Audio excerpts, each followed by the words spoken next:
Bonjour chers amis, je suis heureux aujourd'hui de vous retrouver pour vous partager une étude biblique sur la vie de l'apôtre Pierre, telle que nous pouvons la découvrir au travers de la lecture de l'Évangile et même du Nouveau Testament.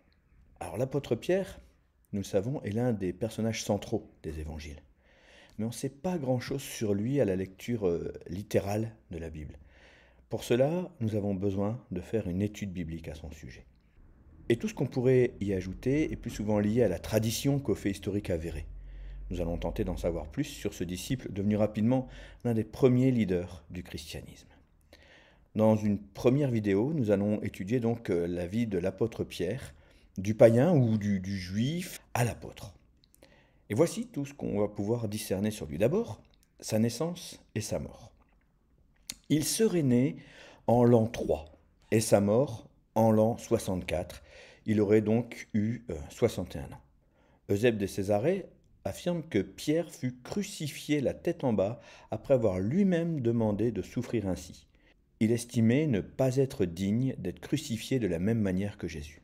Pour information, Eusèbe de Césarée est considéré comme le père de l'histoire ecclésiastique. Et bien qu'il ne soit pas reconnu comme un père de l'Église, ses récits historiques ont une importance capitale pour la connaissance des 3 premiers siècles de l'histoire chrétienne. Alors la naissance de Pierre. Cet apôtre, ce disciple, s'appelle initialement Simon. Et il a un frère qui s'appelle André. On lit ça dans Matthieu, chapitre 4, verset 18. Comme il marchait le long de la mer de Galilée, il vit ses 2 frères, Simon, appelé Pierre, et André, son frère, qui jetaient un filet dans la mer car ils étaient pêcheurs.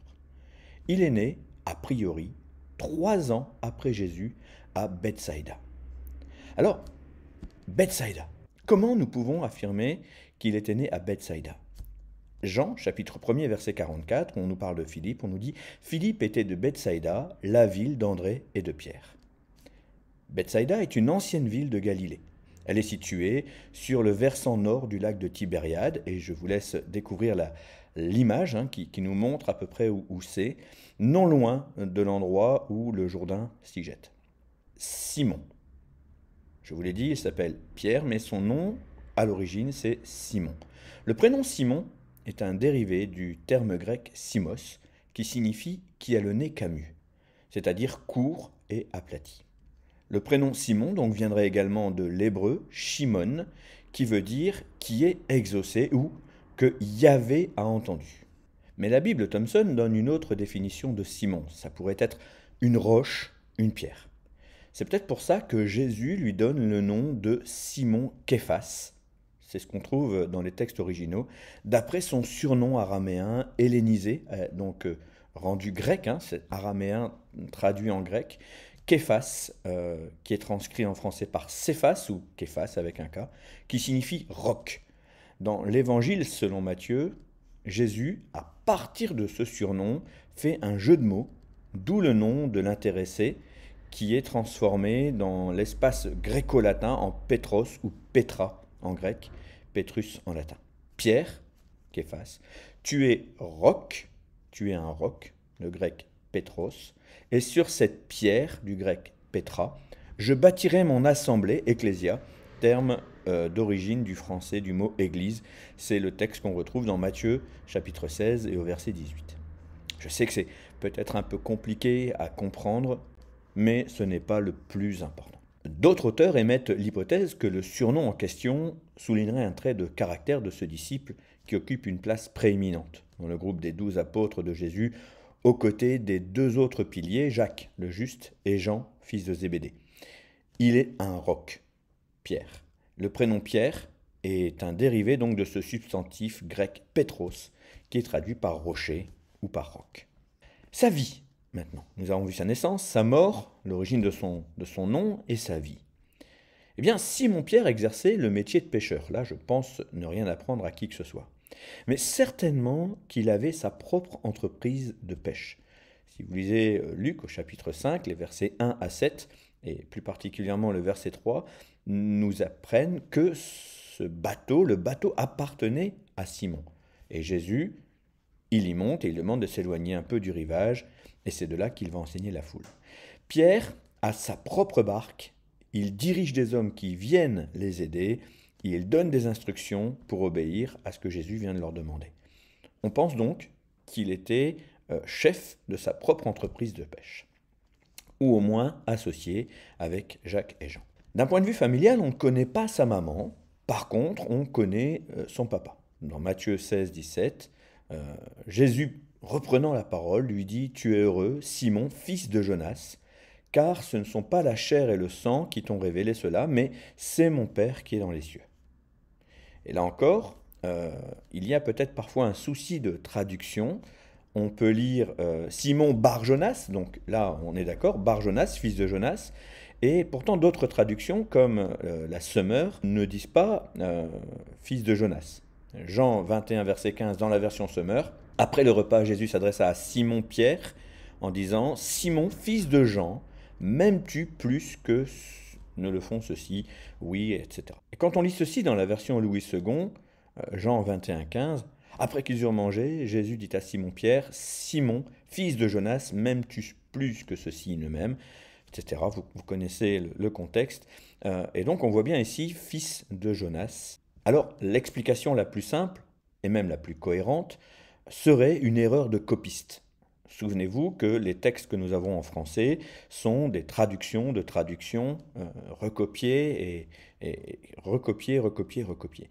Donc de texte en texte, avec une base qui aurait pu être erronée, eh bien, on pourrait éventuellement penser qu'il est fils de Jean, mais que Jésus l'appelait fils de Jonas, comme un jeu de mots en fonction de son caractère.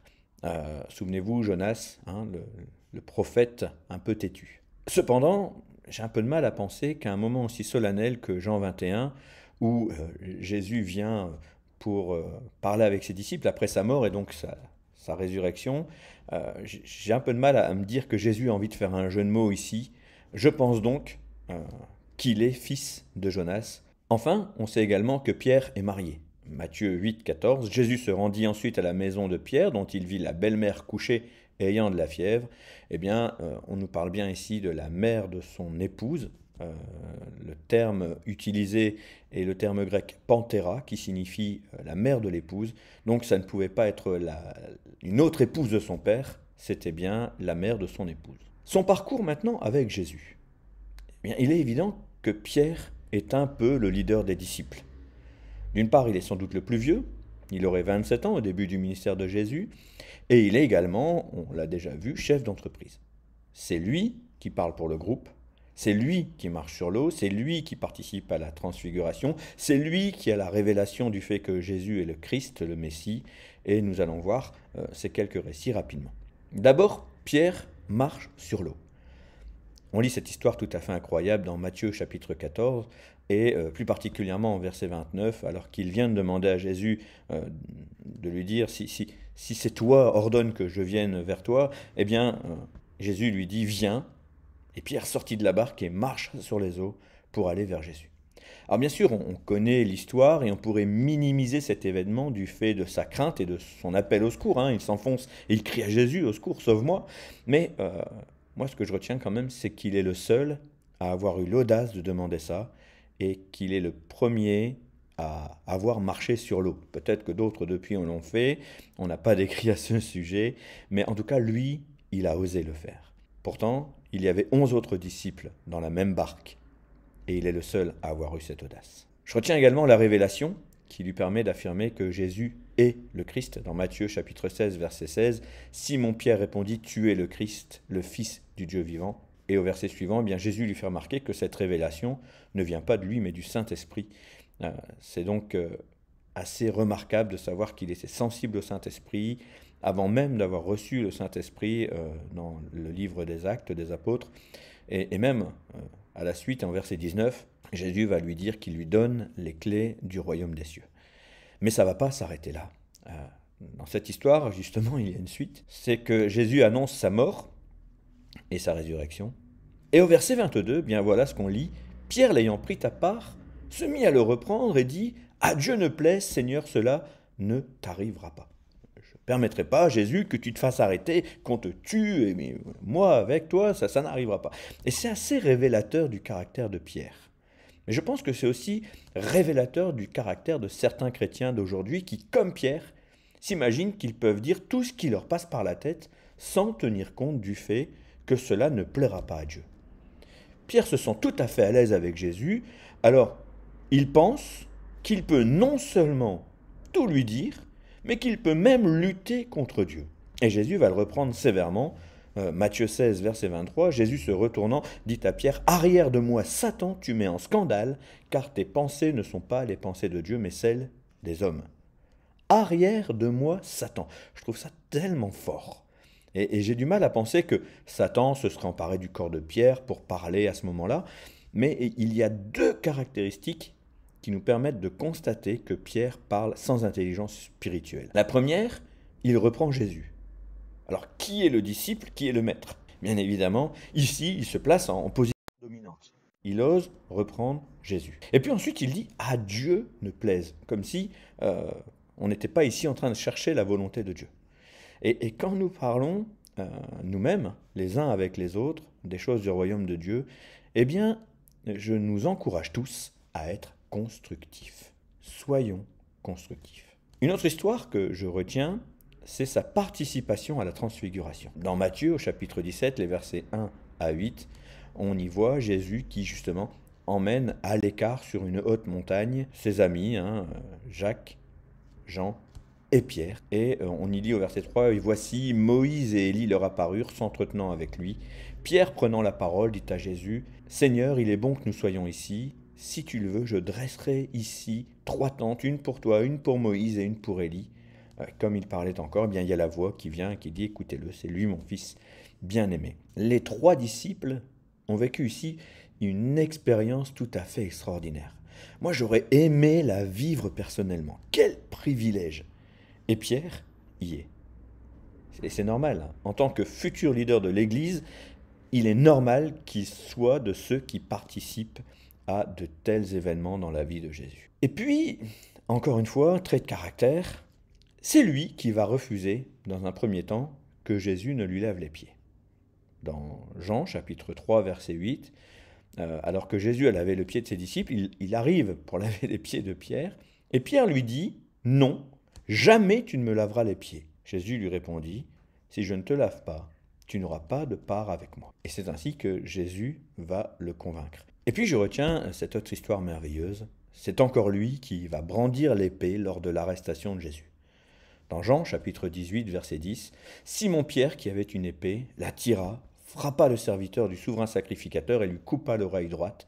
Ce serviteur s'appelait Malchus. » Et Jean est le seul à mentionner Pierre.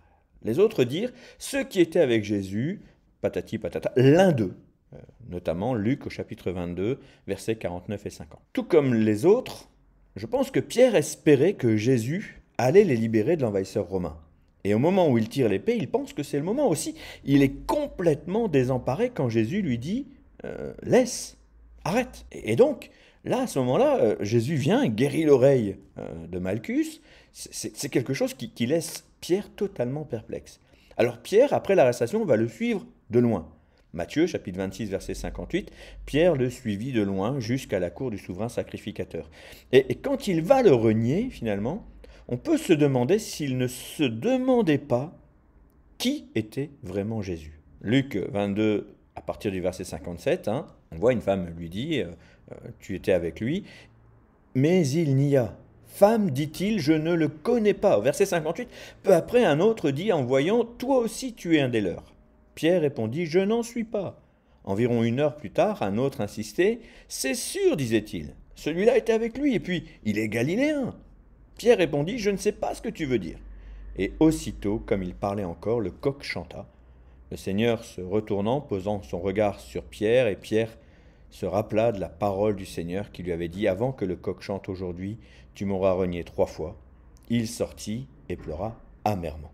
Le reniement annoncé arrive comme une confirmation pour Pierre que Jésus connaît toutes choses. J'ai l'impression que c'est cette omniscience constatée à ses dépens qui va révéler à Pierre que Jésus est bien le Messie voulu de Dieu et non le Messie attendu par Israël. Il y a une nette différence. Le Messie attendu par Israël devait venir et bouter les Romains hors de l'Empire, hein, enfin, il devait les débarrasser de l'envahisseur, alors que le Messie voulu de Dieu venait pour nous libérer de nos péchés, de notre faute, de nos manquements. Et je ne vois pas à quel autre moment, finalement, Pierre peut avoir eu le déclic pour regretter son geste.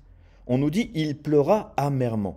Et il pleure sûrement sur son reniement, évidemment, et aussi sur son erreur.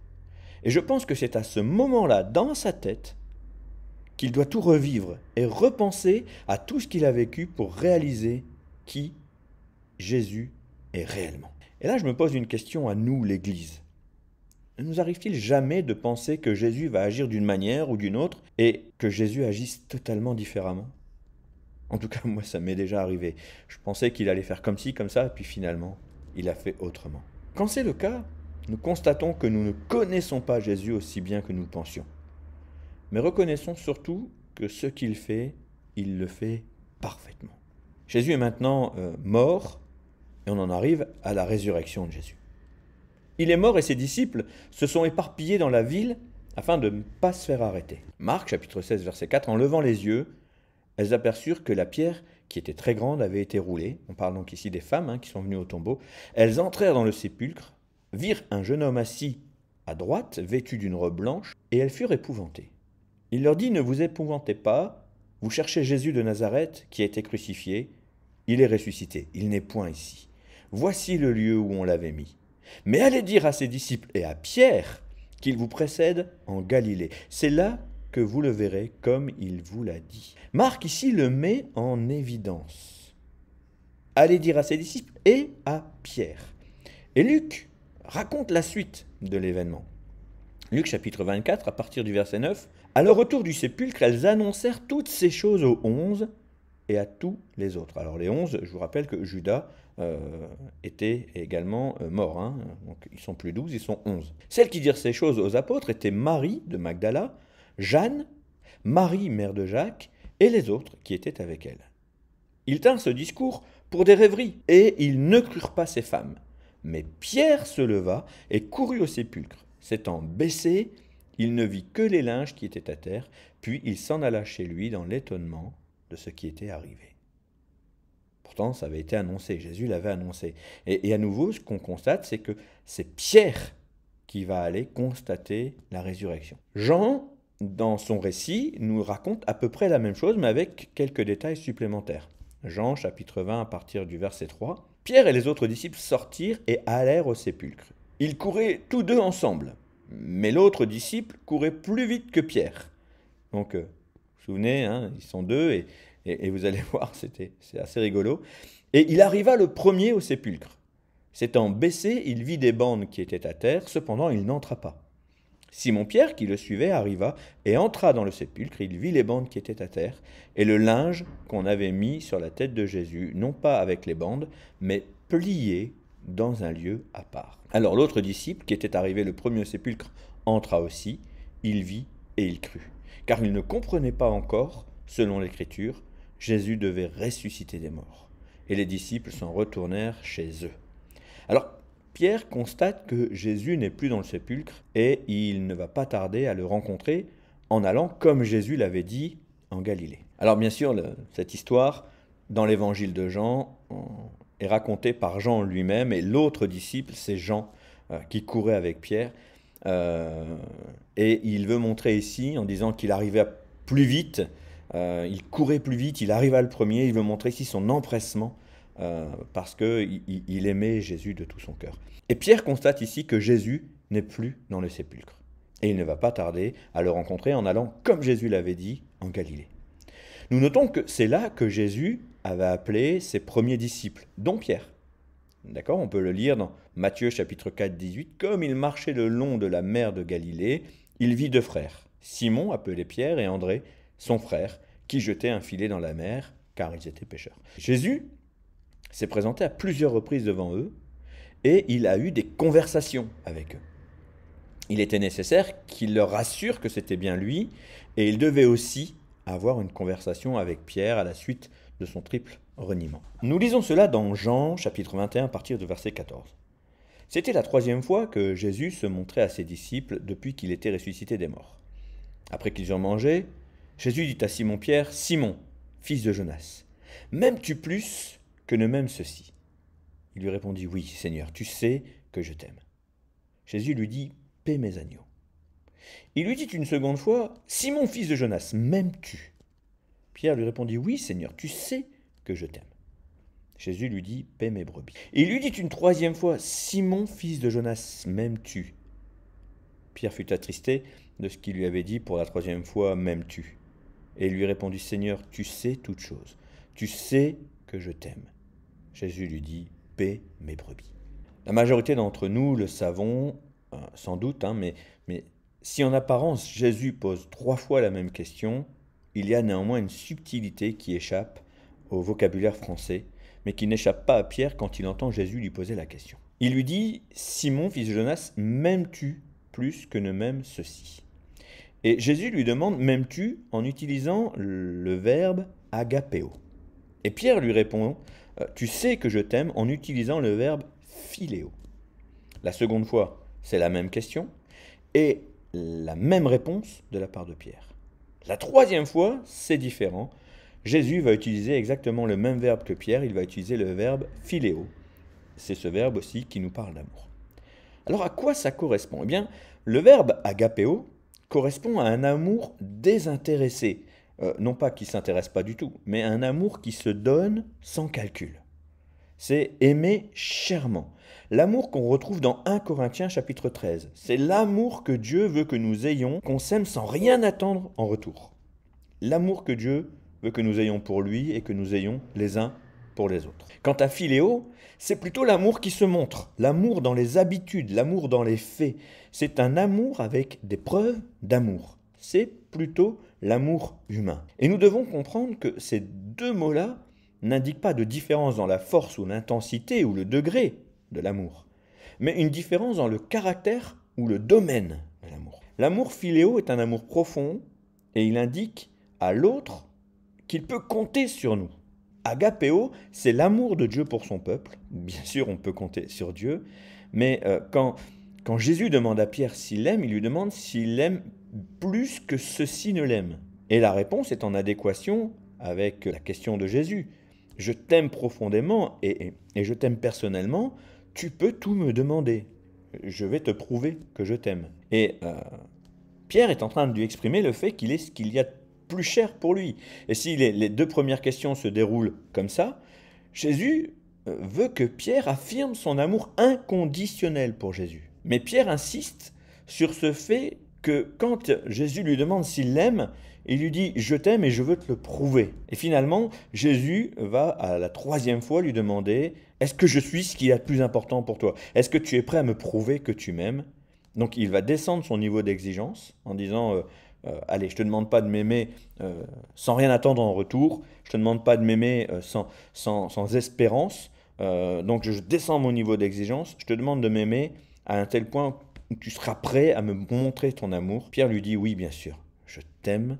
Et il est attristé parce qu'il sait que Jésus sait toute chose. Il se souvient que Jésus avait prophétisé son reniement et que Jésus étant Dieu, il a l'omniscience. Et pour autant, Jésus ne se repent pas de lui avoir posé la question par 3 fois. Il n'y a pas de « oui, je suis désolé, j'aurais pas dû, mon petit Pierre », non. C'était finalement nécessaire pour la restauration spirituelle de Pierre. Pour Pierre, répondre était comme une confession de foi. Il s'humilie en répondant à Jésus, qui, par ses questions, le pousse à constater que ce ne sont pas les mots qui sont importants, mais que ce sont les actes. Paie mes brebis, paie mes agneaux, occupe-toi du plus petit au plus grand, paie mes brebis. Si tu m'aimes vraiment, alors occupe-toi de mon troupeau, je te confie ce que j'ai de plus précieux, et c'est un retour en grâce pour Pierre. Je rappelle dans Luc 22, 32, ce que Jésus lui avait dit, il lui avait dit « J'ai prié pour toi, afin que ta foi ne défaille point, et toi, quand tu seras converti, affermis tes frères. » Finalement, Jésus dit ça à Pierre juste avant son arrestation, et ce moment-là, au moment où Jésus lui demande s'il l'aime 3 fois, eh bien c'est le moment où Pierre devient le leader que Dieu avait prévu qu'il soit. Et il va se passer finalement 49 jours avant que Pierre devienne l'apôtre qu'il doit être à la Pentecôte. Et donc, je vais arrêter cette étude ici parce que je voulais faire une première étude sur la vie de Pierre, le disciple, jusqu'à la résurrection de Jésus. Et dans une autre vidéo, je vais vous parler de l'apôtre, du leader. Merci pour votre attention. J'espère que cette vidéo vous a enrichi, vous a permis de mieux connaître ce disciple. Et ma prière également est que vous-même, vous puissiez devenir un disciple de Dieu efficace. Soyez bénis et soyez une bénédiction.